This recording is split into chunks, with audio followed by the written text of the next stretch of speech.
Pregunta número 5819, relativa a la nueva estructura del Gobierno de Aragón, formulada al presidente del Gobierno de Aragón por el Grupo Parlamentario Vox en Aragón. Tiene la palabra el señor Morón. Sí. Buenos días, señor presidente. Una vez que se ha completado el organigrama del Gobierno de Aragón, tal como ha quedado publicado en el BOCA y también como denunció recientemente también el sindicato Comisiones Obreras en un medio de comunicación aragonés, pues se ha incrementado en las consejerías, una Secretaría General Técnica, una Dirección General, es decir, se ha incrementado en 11 el número de altos cargos de su gobierno, a los que hay que sumar otros 13 nombramientos de personal eventual de confianza y otros 22 de libre designación. La verdad es que es una pena que, revisando las 132 medidas acordadas para la gobernabilidad del cuatripartito en esta legislatura, pues no encontremos ninguna que hable de una reducción del gasto público. Y digo del gasto público. Y que no se hable de reducir la plantilla ni de reducir personal de confianza. Y digo que es una pena porque con esta política, lógicamente, pues no queda otro remedio que mantener o elevar incluso la presión fiscal, para mantener, como le he dicho, el gasto público, que no necesariamente significa mantener los servicios públicos, porque los servicios públicos es una cosa y el gasto público es otra.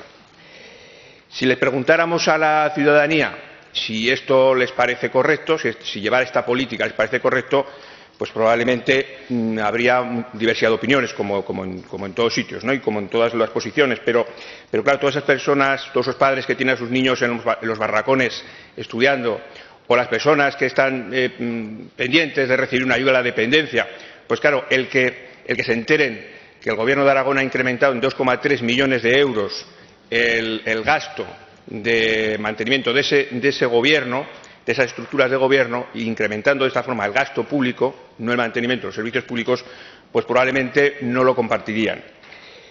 Es decir, a falta de recursos, más gasto público, es decir, la política de izquierdas de siempre. Yo le preguntaría, el sindicato al que he hecho referencia exigía al Gobierno un poquito de coherencia. Yo le pido ante esta Cámara que fundamente esta reestructuración. Muchas gracias. Gracias, señor Morón. Señor presidente, tiene la palabra. Gracias, presidente. Señor Morón, la reestructuración del organigrama del Gobierno se debe fundamentalmente a dos razones. La primera de todos obedece a razones de operatividad y de eficiencia, y la segunda a razones de acomodar el nuevo organigrama a la nueva estructura del propio Gobierno desde el punto de vista político.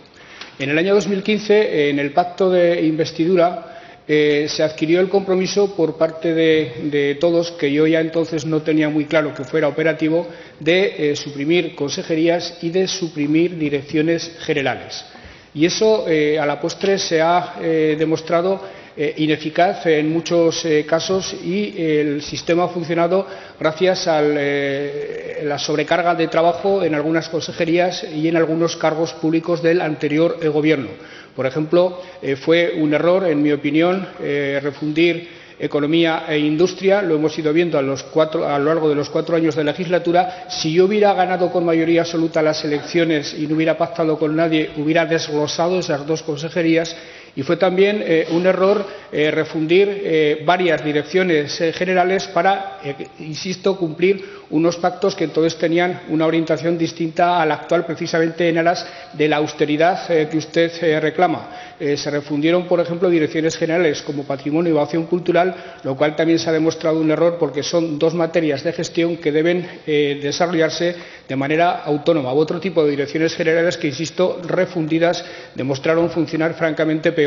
Ahora lo que se ha hecho ha sido recuperar una estructura de gobierno bastante más normal, bastante más acomodada a lo que es la exigencia diaria de una administración como la administración autonómica aragonesa, y de una sociedad y de una economía como es la sociedad y la economía aragonesa. Y en una pequeña parte, no le niego que también ha influido en la reestructuración el hecho de que somos 4 los partidos que integramos el Gobierno de la Comunidad.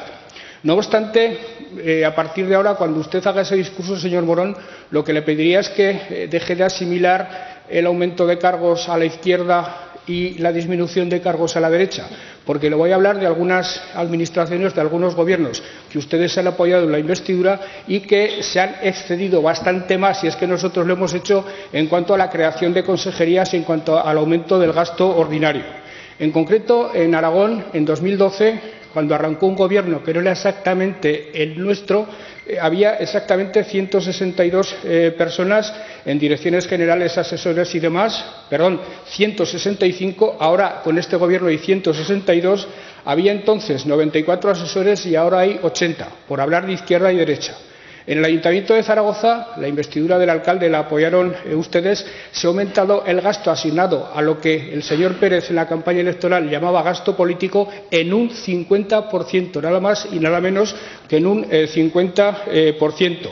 En Murcia, otro ejecutivo regional cuya investidura ustedes han apoyado, el gasto ha aumentado en un 15%, pasando de 46 a 55 los directores generales y faltan por nombrar 6, con lo cual serán 61 directores generales, es decir, 15 más que en la legislatura anterior, y Madrid se llevó la palma, de 9 consejerías a 13, 4 consejerías más, por no hablar del aumento de directores generales, asesores, etcétera, etcétera, y me sonrojo y por tanto no lo voy a hacer si nos ponemos a hablar de los sueldos de la presidenta, del vicepresidente, de los consejeros y de los asesores. Mejor no hablar de los sueldos. Y esos gobiernos ustedes los han apoyado y, por lo visto, por asignación de aumento de gasto a la izquierda y de disminución de gasto a la derecha, la señora Díaz Ayuso debe ser de extrema izquierda. Gracias. Tiene la palabra el señor Morón. Sí, bueno, reafirmarme lógicamente las palabras que pronunciaba anteriormente. Vox no forma parte de ninguno de esos gobiernos a los que se ha referido, ni siquiera del Ayuntamiento de Zaragoza, y de hecho en una intervención de nuestro concejal en el Ayuntamiento también denunció esa situación. O sea, que Vox denunciará siempre estos incrementos injustificados del gasto público que por supuesto están en contra de lo que está pidiendo en estos momentos la ciudadanía. Muchas gracias. Muchas gracias. 10 segundos, porque había concluido su tiempo. Señor Morón, lo que no se les puede discutir a ustedes, se lo he dicho varias veces, es coherencia. Son siempre coherentes. Es usted coherente aquí y en otro orden de cosas el señor Ortega Smith también fue coherente ayer en Madrid. Muchas gracias, señor Lambán.